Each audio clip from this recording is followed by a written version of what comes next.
last summer I had a horrible case of plantar fasciitis. I could hardly Oh, walk for several weeks, had so never sorry. had Yeah. it before. And here I was for weeks, could hardly walk. And I kind of suffered with it and whined a little bit, and but then like you come back to who am I? And it's like, oh, I'm somebody who walks, I'm somebody who hikes. I hike Mount Si every fall. I think I'm going on like my 15th year now of hiking Mhm. Mount Si every fall. So here I am, I can hardly walk, and in August, I'm like, I only have what, about 60, 90 days to get this, Mhm. going so that I can hike before the snow. And I did, just like you gently push yourself and you see Mhm. how our amazing bodies just adapt to the challenges.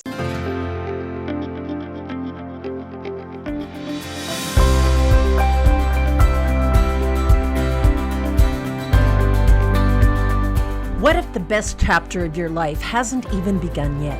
What lies within you is the power to live brighter, bolder, and truer than ever before. So, welcome to Vivatude, where caregiving, connections, and career come into balance, and where your vitality, Welcome to vision, and Vivatude. This voice is Kate shines Phillips through. with Total Because Wealth. the I am revolution your isn't out Vivatude there, host it's already for within purpose you. and prosperity, Welcome to also Vivatude. known as financial and occupational wellness. And today I've got the pleasure of interviewing another Vivatude host, Tracy Cromwell. Tracy is a health coach and a personal trainer. She's also a Vivatude host for physical and environmental wellness. Welcome, Tracy. Thank you, Kate. It's so fun to be on your show. Thanks for having me. I'm excited for this conversation because as Tracy and I have gotten to know each other, I'm like, ooh, there's some stories there. There's some stories that relate to our finances. We're going to talk about how health relates to finances, how caregiving relates to finances, and how also there's career stuff, some interesting career stuff in Tracy's story. So we're going to tease all of that out. Of course, our audience, welcome whoever you are, but a lot of our audience is caregivers or sandwich generation women who are, navigating the complexities of family. And so, Tracy, where do we begin? Let's begin with your story around. I mentioned you're a health coach and personal trainer, but that wasn't always the case, was it? No, it was not always the case. Yeah, so in 2006, I was actually diagnosed pre-diabetic.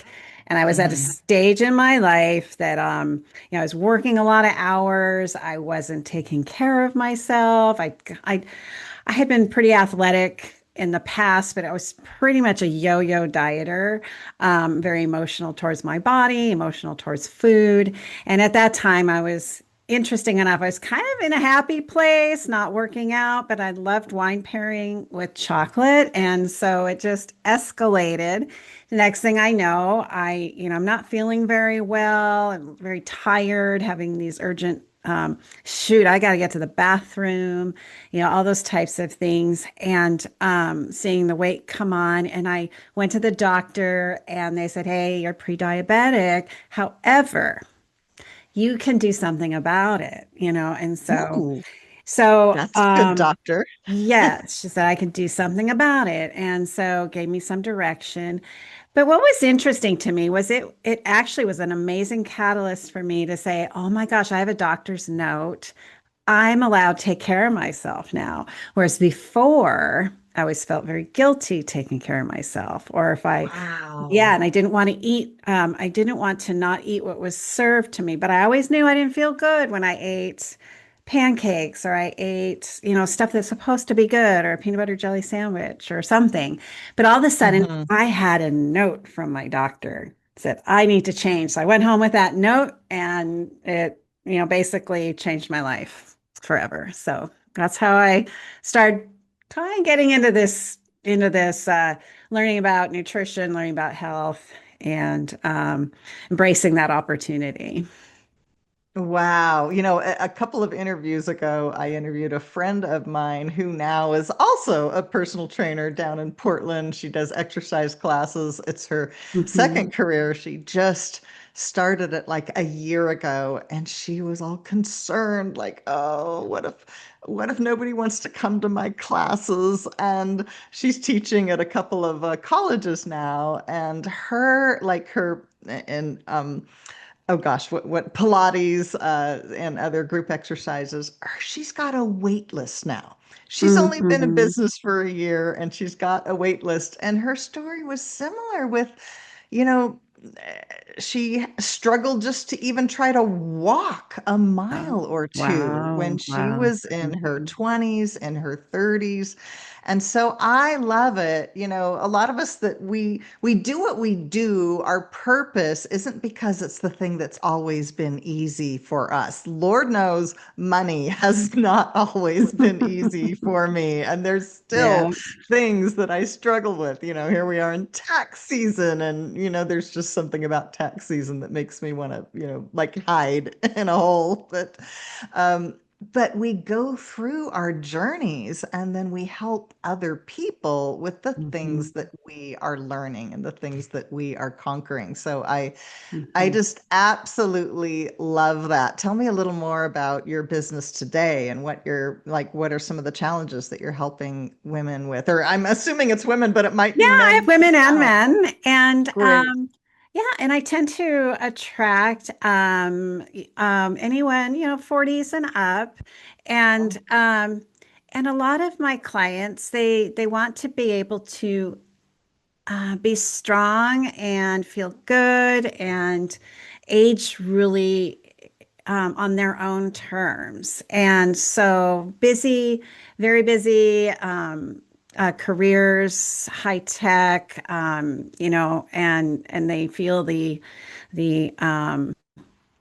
that which I've been into, where I'm just working and working and working. This is my past career, but I just didn't take care of myself. So they Yeah. tend to be very busy people that Uh-huh. don't have any time Mhm. and decide that what they see that there is potential. And I think that's one thing I would like to say too, as you mentioned your friend, is the body is so resilient. And so when I was Yes. told I was pre-diabetic, I actually felt a ton of shame. I felt horrible shame. Mm. And here I wasn't even, I don't think I was even 40 yet. And this is what they say happens as you get older, and I'll be on medication the rest of my life. I mean, all of this was going through my head, and I should have taken care of myself beforehand. And so, um, one area I like to think with my clients is the body is so resilient. So most of my clients, they all are like, "Hey, I understand. I can change my outcome. I can be stronger. I can learn how to balance." And that's one thing. Like with carers, you want to be physically um, confident and strong and have balance, like physical balance, as well as emotional and lifestyle balance. But yes, I work online mostly with my clients. Some I've never met in person. So a lot of Oh, online. wow. Yeah. Fantastic. Yeah, a lot of online and that's been a big change for me. So I've had to even work through again recreating my life to figure out how can I still stay active. So you can probably see behind me, got all my weights and I've got a little treadmill down here, to keep myself healthy in what could become a very sedentary job for myself, even though I'm a health coach and a trainer. Mm. So yeah, so I work with anyone that would really that has that is there something right here that says maybe there's an opportunity for me to feel good, feel stronger, feel, um, give my body an opportunity to feel healthy again. Yes. Yeah. So I resonate so deeply with yeah. all of that. I was in my 20s when I was diagnosed with what three doctors in a row told me was an incurable disease, Oh. ulcerative colitis. The third Ah. doctor did me a huge favor by threatening surgery. Like, oh, we don't get this under control, we're gonna have to operate. And something just went off in my brain. Like, you think you're gonna go and get my colon? Like, you're insane. And it was My like colon. it was in the early days of, Google and the internet. And I Mhm. just started like I just made a decision in that moment. Yeah. This is not going to happen. And I'd been Yeah. through like years of taking medications and just kind of living with this Hmm. diagnosis of incurable disease. There's nothing we can really do. We're not really sure what causes it. There's a couple things.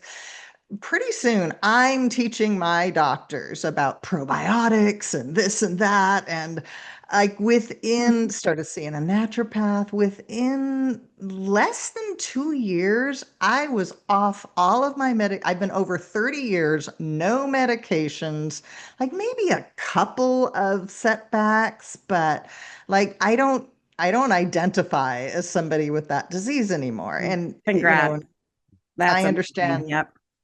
there may be people out there who are struggling with it, and no shame with that. But it was just the idea that, yes, our bodies are designed to heal themselves when we give them Mhm. everything they need and not too much of what they don't need. It's just like amazing. Yeah. But Yep. Yep. It is incredible. And I think what's good what you just said too, there's patience. It was 2 years. So for me, even to come through what my journey was, learning about my body and how it works, even to this day. So that journey was 2006. That's 20 yeah, years ago, which 20 years sounds ago. crazy to me. But and I'm still even now, as my body is changing, as I'm getting a little bit older, I'm learning even more about it and even fine-tuning right now. Literally, as we speak, I'm in the midst of another fine-tuning because of, things that have changed. And so being open to that, I recommend everyone being open to always learning about you and trying different ways of eating and trying different ways of exercising. Being a super sleuth, I like to think of it, Ooh, I love a that. super And sleuth. things change over time. Like the knowledge that Yes, we had 20 years ago is, yes, I know. different than what we know now. Yes. And the other thing I love that you said was you had a couple setbacks. Everybody has some setbacks. I have as well. So taking that, just a little bit of advice for everyone is just me. I came from very perfectionist background, very hard on myself. No room for failure. If I failed once, it was the end of the world, right? And so I've really had to learn to have conversation with that side of myself. We are not going to die if I'm not perfect the first time, even the fifth time, even the sixth time, or whatever it is. I can maybe say, hey, I'll put my perfectionist to. Hey, have fun super sleuthing, have fun trying things, have fun, you know, listening to your body Yeah. and it's a whole different world when you feel like, oh gosh, I can hear it, I can understand, maybe there's something I need to tweak versus being stuck. Like I thought I was going to be stuck, like you thought you were probably going to be stuck with a diagnosis and on medication Yeah. the rest of your life. And some cases, like we said, there are things that you probably some will have to have care for throughout their Sure. lives, but there's some things that you can actually do to change your destiny, I guess is what I want to say. Exactly. And when Yeah. you talk about being a super sleuth, talk about something like back pain, which I'm sure a lot of caregivers Hmm. go through. Like, you know, somebody, your neighbor's like, oh, the chiropractor made this better. Another person, your friend is like, oh, it was doing these particular exercises. And someone else like, oh, it was the supplement. Like we don't know. You have to just experiment Hmm. and Hmm. keep track, and this seemed to help. Oh, that made Hmm. it worse. Last summer I had a horrible case of plantar fasciitis. I could hardly Oh, walk for several weeks, had so never sorry. had Yeah. it before. And yeah, but also I think how we identify. I am somebody, I have to admit, I've never identified as athletic, but I identify as active. I love to walk, I love to hike, I've done, Mhm. whatever, yoga. I'm shopping for rebounders right now online. I'll have to ask you about that. Oh, oh, If I I love the idea of a rebounder. Go ahead. should. So I do identify as active, and here I was for weeks, could hardly walk. And, I kind of suffered with it and, whined a little bit. But then, like, you come back to who am I? And it's like, oh, I'm somebody who walks. I'm somebody who hikes. I hike Mount Si every fall. I think I'm going on like my 15th year now of hiking Mhm. Mount Si every fall. So here I am. I can hardly walk. And in August, I'm like, I only have what, about 60, 90 days to get this, Mhm. going so that I can hike before the snow. And I did, just like you gently push yourself and you see Mhm. how our amazing bodies just adapt to the challenges, and like you say, the sleuthing, like this made it worse, that made it better. Oh my gosh, the advice was so contradictory. You go to Mhm. YouTube, and even like, people with their certifications and doctors, they couldn't agree on what to do with it. But I remember zeroing in on absolutely no one said that stretching your calves would be bad. So I'm like, I'm going to start there. That's one place where I can start. And then go from there. You said something in our little pre-conversation that I Mhm. loved, and I want to give you a chance to riff on it. That something you hear from people, probably not your clients, because they are people who are investing in their health, but you hear, out in the world, it costs too much to stay healthy. Mhm. Tease that apart for me. I have thought that myself. I'm sure there's other people that, especially in times when you have a lot of demands on you and it's hard to prioritize yourself. What's the truth about that? Yeah, so the overall truth is that is not true. Um, the the aspect that you can you can work out with absolutely no, you don't need weights, you don't need bikes like me, you don't need those things. You can exercise with just your body. And as carers, remember that you're moving around all day. You are probably squatting, you're probably helping someone move. That is exercise. And sometimes it's a mind change.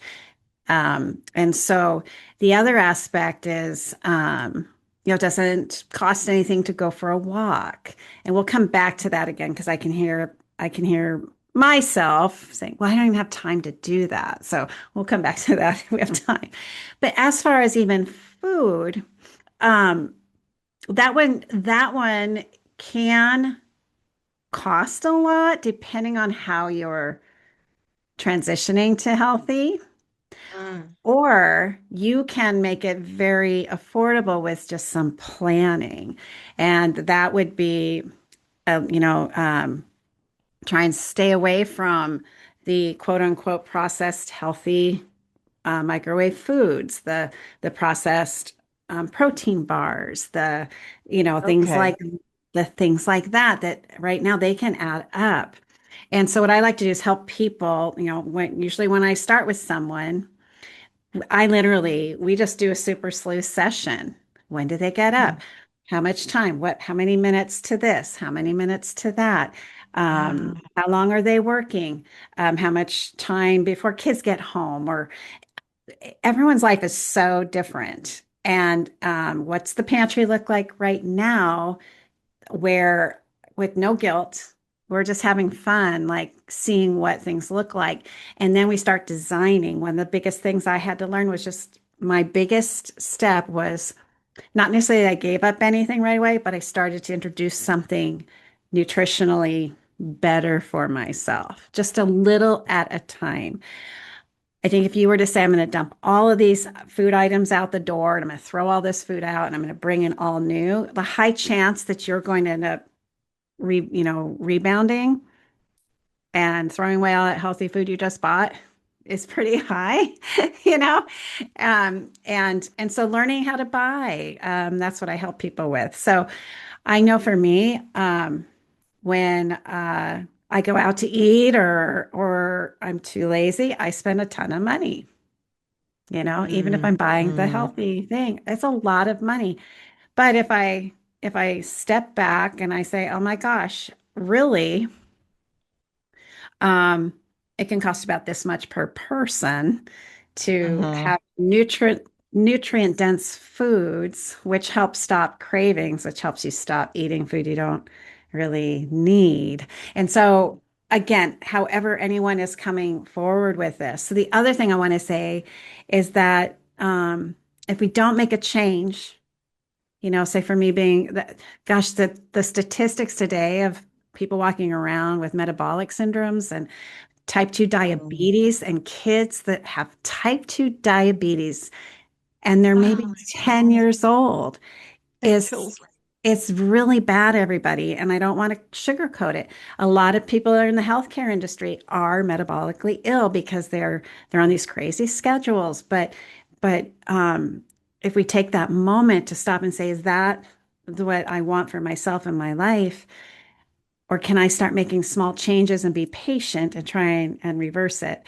And the cost of medication, the cost of missed work, the cost of, not being able to have time with family and relationships because you have your body is metabolically ill. That is so much more expensive than taking time to super sleuth. Figure Yes, out what and I works know for you're you. What's you're in your talking here about, if I've got the term right, is it metabolic syndrome Yes, and that metabolically, something is wrong in your body, heart yes. disease, diabetes, it could be whatever.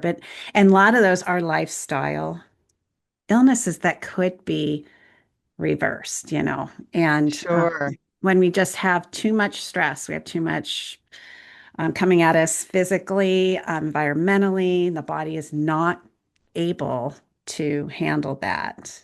You will end up Yes. with heart disease And and or and if you could give just like three tips for, I would say, like your typical over 40 woman. She might yeah. be, premenopausal or in menopause, and maybe she's got some extra weight around the middle. What are some of the first things that you would have her do? Maybe some things that are just really doable, that if she shifts hmm a few things, that it Yeah. moves the needle. The first thing I want to say is that I would I would I would tell this person to release guilt and an Mm, opinion about how they should be feeling and looking today got it. and Love that. and having like a optimistic um and when I say that and have be optimistic. Sometimes that doesn't happen right away. So whenever I say this, please know I know that sometimes that is not just like but getting the brain to say, well, if I was looking at my life right now, what's one thing that I could do? Because I promise you, you're smarter and you know more than what you are probably giving yourself the benefit of knowing. Mm, Um, is that what's the one thing? So if I'm really busy and I realize, well, maybe, gosh, at lunch, I end up just sitting there and eating. mm, Maybe, oh, I could maybe get up and go for a 10-minute walk, 10 mhm. minutes. That's it. Just 10. That's all I can handle and do that successfully. After the meal or before the meal, which is Yeah. better? I would prefer after. After is really Yeah. great for your I'm blood sugar. I'm starting. Yeah. I usually walk before because of light and Yeah. sunshine, but lately Yeah. I've been like, okay, Yeah.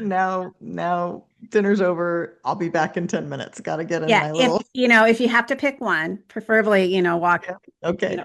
I like to tell people set a little timer on their phone or something to remind them to get up and move because you can get caught up in things. So, Mm, so for great first tip. thing back is just allow yourself to brainstorm a moment Mhm. and with that have some empathy and compassion and grace towards yourself and release that judgment on yourself. Number Yeah. two, Yeah, body movement's really important. So see if Mhm. you can find some movement. And then see if there's something in your I mean, I'm going to four things, but um that you could, if you're looking at the food that you're eating, is there something you could add that has some nutrient dense, context to it? Maybe it's spinach or Mhm. broccoli or some blueberries, find a nutrient dense food. And then the other thing I would say if you're having challenges is to find someone to help you with that. You can sit and struggle, but have you had your blood work done? Do you really Oh, know what great your question.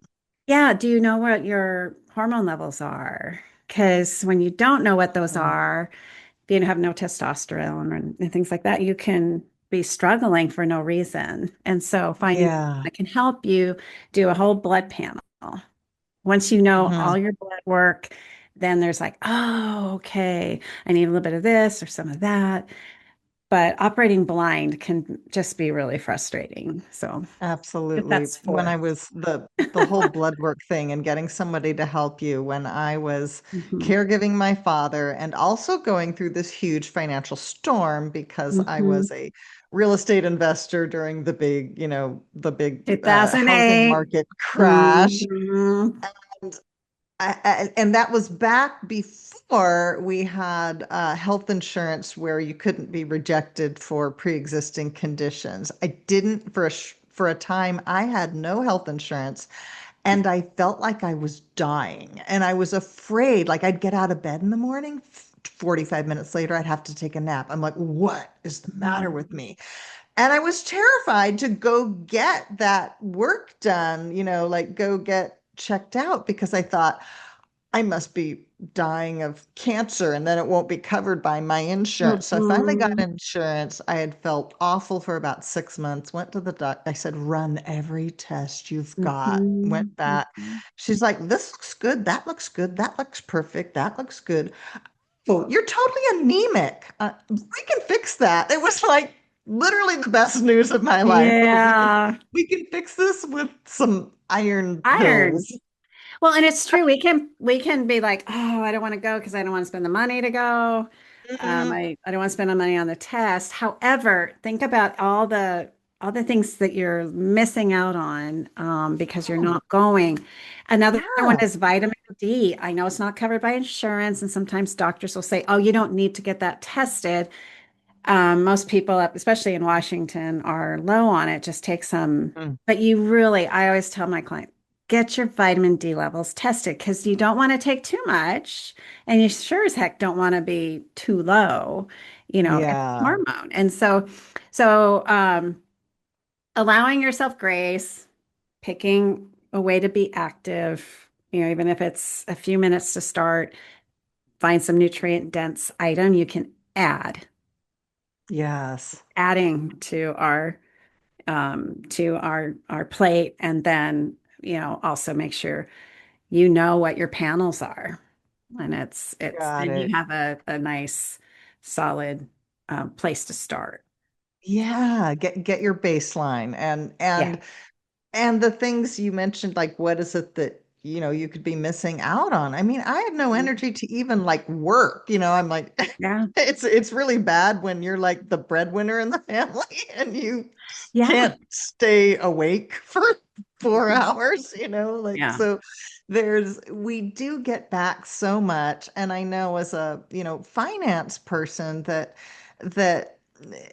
I mean, we like to think maybe, there's sort of this rumor that like, oh, Medicare is going to come along and take care of you after 65. It's really not true. Like people still have huge healthcare expenses into their older years. Yeah. Oftentimes those add up to more than six figures. But, it doesn't have to be that way. When we do all the things, Yeah. the preventative things, we listen to our body, we get the help, we eat Hmm. well and move and all the stuff. It's just, yeah, Hmm. you know, eh, going back to like my uh, high school reunions, it's just unbelievable, the difference in, people who grew up in the same place, they're the same age, give or take a few months, but you see as lives go on and people make different choices how different our health can be. You can't control everything all the time for sure, No, but